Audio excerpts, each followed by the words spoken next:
Hello दोस्तों। आज जो हम आपके सामने टॉपिक लेकर आए हैं वो है बहादुर शाह ज़फ़र। ये आखिरी मुग़ल बादशाह थे और ये नाम मात्र के बादशाह थे और इनकी शायरी भी है, कलाम भी है बहरहाल, जो अब कुलियात ज़फ़र के नाम से शाया हो चुका है। तो शुरू करते हैं। इनकी पैदाइश 1775 24 अक्टूबर 1775 और मुताले से पता चलता है, अध्ययन से पता चलता है कि तारीख़ में इख्तिलाफ़ है। खैर, अकबर शाह सानी की दो बीवियाँ थीं, मुमताज़ महल और लाल बाई। तो ये लाल बाई के बत्न से पैदा हुए, गर्भ से पैदा हुए और अंग्रेज़ जो थे इनको ही बादशाह बनाना चाहते थे, लेकिन जो मुमताज़ महल थी अपने बड़े बेटे मिर्ज़ा जहांगीर को बादशाह बनाना चाहती थी। बहरहाल कई तलख़ियाँ भी हुई इनके बीच। बहादुर शाह ज़फ़र को जहर देने की कोशिश भी की गई। अच्छा, इनका जो तारीख़ी नाम था बहादुर शाह ज़फ़र का, अबू ज़फ़र था। सिराजुद्दीन मोहम्मद बहादुर शाह अबू ज़फ़र, अबुल मुज़फ़्फ़र सिराजुद्दीन मोहम्मद बहादुर शाह अबू ज़फ़र, ये इनका पूरा नाम था। तो इसी के नाम पर इन्होंने अपना तख़ल्लुस रखा, उपनाम रखा, जो शायरी के लिए ज़रूरी होता है, ज़फ़र।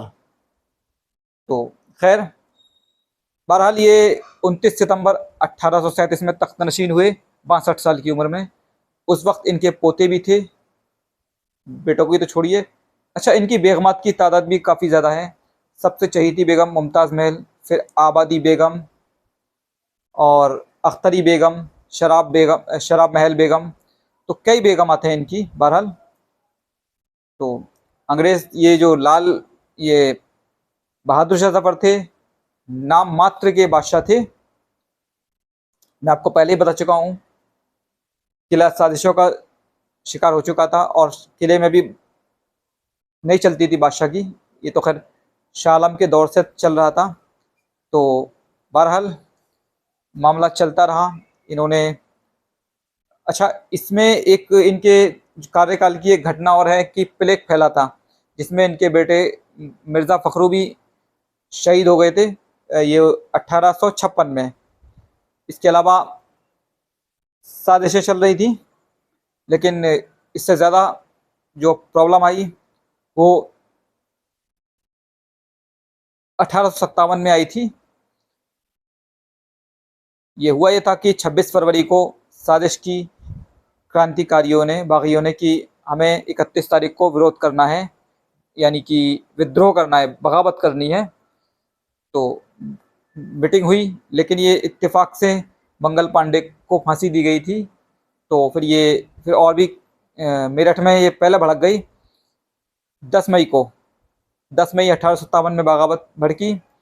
11 मई को दिल्ली पहुँचे और बहादुर शाह ज़फ़र को अपनी क़यादत यानी कि रहनुमा बनाने के लिए राज़ी किया गया। हालांकि वो बिल्कुल इसके लिए तैयार नहीं थे, लेकिन उनके पास कोई चारा भी नहीं था। तो बाज़ार गर्म हुआ, लेकिन ये मामला चलता रहा। बिलाखिर ये कमज़ोर होता चला गया, ये मामला, मुकदमा, ये आंदोलन कमज़ोर होता गया। और फिर उसके बाद 14 सितंबर में बाकायदा दिल्ली तक फ़ौज आ गई अंग्रेज़ों की और 19 सितंबर तक कत्ल गारत गरी का बाज़ार गर्म रहा। बहादुर शाह ज़फ़र ने 19 सितंबर को किला छोड़ दिया और इसी बीच अंग्रेज़ों की सेना दिल्ली के अंदर दाखिल हो गई थी। 20 सितंबर में लाल किले पर कब्ज़ा हुआ, जहाँ पर कई शहज़ादे मारे गए खूनी दरवाजे के पास। 21 सितंबर में बहादुर शाह ज़फ़र के 2 बेटों को भी अंग्रेज़ों ने शहीद कर दिया। 22 सितंबर को बहादुर शाह ज़फ़र को भी गिरफ्तार किया गया, 22 सितंबर 1857 को। फिर इनको कैद रखा गया और 28 जनवरी 1858 में के दिन इनके मुकदमे का फैसला, मतलब मुकदमे की कार्रवाई शुरू हुई। इन पर जो इल्ज़ामात लगाए गए थे, 9 मार्च को ज़फ़र के ख़िलाफ़ फ़ैसला आया, बहादुर शाह ज़फ़र के ख़िलाफ़ फ़ैसला आया। अच्छा, मुकदमे में क्या कुछ हुआ इस सिलसिले में एक ख्वाजा हसन निज़ामी की किताब है बहादुर शाह ज़फ़र का मुकदमा, उसको आप पढ़ सकते हैं। अच्छा, उस दौर के अहम वाक़यात के लिए शमसुर रहमान फ़ारूक़ी की किताब है कई चाँद थे सरे आसमां, और कृपाल सिंह हैं, उन्होंने भी बहुत कुछ लिखा है। और दरबार अवध की आखिरी झलक, दिल्ली दरबार की आखिरी झलक, इनमें भी मिलता है, जो मुंशी फजलुद्दीन की थी किताब, तो आप चाहें तो इसका पढ़ सकते हैं। खैर, उसके बाद इनको इलाहाबाद ले जाया गया, वहाँ पर इन्हें रखा गया, और मलिक हसन अख्तर ने यह भी दावा किया है, जो कि सही नहीं है, कि इनकी आंखें भी निकलवा ली थी अंग्रेज़ों ने, लेकिन ऐसा नहीं है। 7 अक्टूबर 1858 को इन्हें रंगून के लिए रवाना कर दिया गया, बल्कि नहीं, 7 अक्टूबर 1858 में इन्हें इलाहाबाद भेज दिया गया दिल्ली से। अभी ये दिल्ली में ही थे 6 महीने तक, और बड़ी बुरी हालत में थे। और फिर उसके बाद 15 नवंबर को इनको रंगून के लिए रवाना किया, 15 नवंबर 1858 में, और 9 दिसंबर 1858 में ये लोग रंगून पहुंचे। एक अंग्रेज अफसर थे नेल्सन, उनकी गैराज में थे, और यहीं 7 अक्टूबर 1862 में इनका देहांत हुआ, इंतकाल हुआ। इनकी शायरी के बारे में बताएं तो इनके बहुत उस्ताद भी रहे हैं, मीर कासिम हुसैन बेकरार, इज़्ज़तुल्लाह इश्क, शाह नसीर, शेख मोहम्मद इब्राहिम ज़ौक़, मिर्ज़ा गालिब।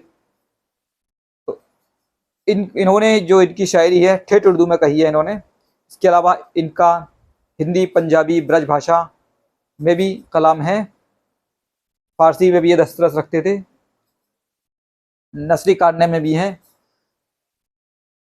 तो इनके ऊपर एक, जिस तरह से इनकी बादशाही के खिलाफ साजिश होती रही थी, इसी तरह इनके सर से शायरी का ताज छीनने की भी कोशिश हुई है, क्योंकि ये इन पर, मतलब ये कहते हैं लोग यानी नाक़िदीन ये कहते हैं कि ये इनका कलाम नहीं है, जो ज़ौक़ लिखते थे वही कलाम है ये, लेकिन हकीकत नहीं है ये, क्योंकि सर सैयद अहमद ख़ान ने कहा है कि ज़ौक़ ने तो खुद किले मोहल्ला की ज़बान से किले मोहल्ला की ज़बान के ज़रिए उर्दू सीखी है। और दूसरी बात यह है कि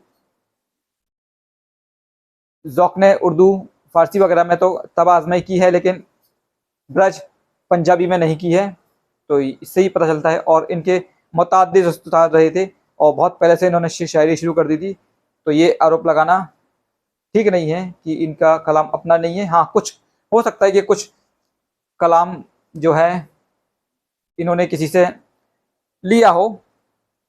इसी तरह एक और गलतफ़हमी है लोगों की, ये शेर कितना है बदनसीब ज़फ़र दफ़न के लिए, ये मक्ता है, ये गज़ल बहादुर शाह ज़फ़र की है, लेकिन ऐसा नहीं है, ये मुश्तर खैराबादी की है, जो उन्होंने बहादुर शाह ज़फ़र के बारे में कही थी।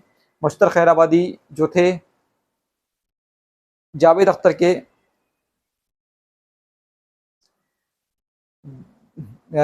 दादा थे। तो खैर, बल्कि दादा भी नहीं थे इनके, ये नज़्म उनके भी अब्बा ने लिखी है बहरहाल। तो हाँ, मुश्तर खैराबादी इनके दादा ही थे, ठीक है, तो इन्होंने लिखी है। खैर, तो एक गज़ल इनकी मैं आपको सुना देता हूँ नमूने के तौर पर। बात करनी हमें मुश्किल कभी ऐसी तो न थी, बात करनी हमें मुश्किल कभी ऐसी तो न थी, जैसी अब है तेरी महफिल कभी ऐसी तो न थी। ले गया छीन के कौन आज तेरा सब्र करार, बेकरारी तुझे ए दिल कभी ऐसी तो न थी। अक्से रुखसार ने किसके है तुझे चमकाया, ताब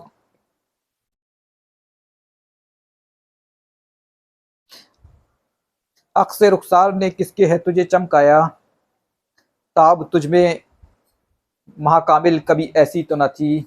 अब की जो राह मोहब्बत में उठाई तकलीफ, सख्त होती कभी मंजिल कभी ऐसी तो न थी। तेरी आंखों ने खुदा जाने किया क्या जादू, उसकी आंखों ने खुदा जाने किया क्या जादू, उसकी आंखों ने खुदा जाने की किया क्या जादू, उसकी आंखों ने खुदा जाने किया क्या जादू, की तबीयत मेरी माइल कभी ऐसी तो न थी।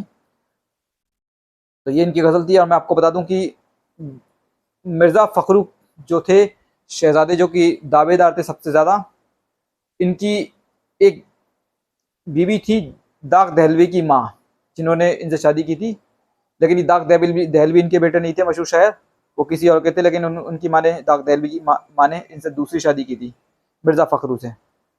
तो इनके कई बेटे थे बहादुर जफ़र के, जो शादी में भी शिकार हुए दरबारी। तो खैर ठीक है दोस्तों, अब काफ़ी लंबा हो गया है, फिर हम हाज़िर होंगे, इजाज़त दीजिए, अल्लाह हाफ़िज़।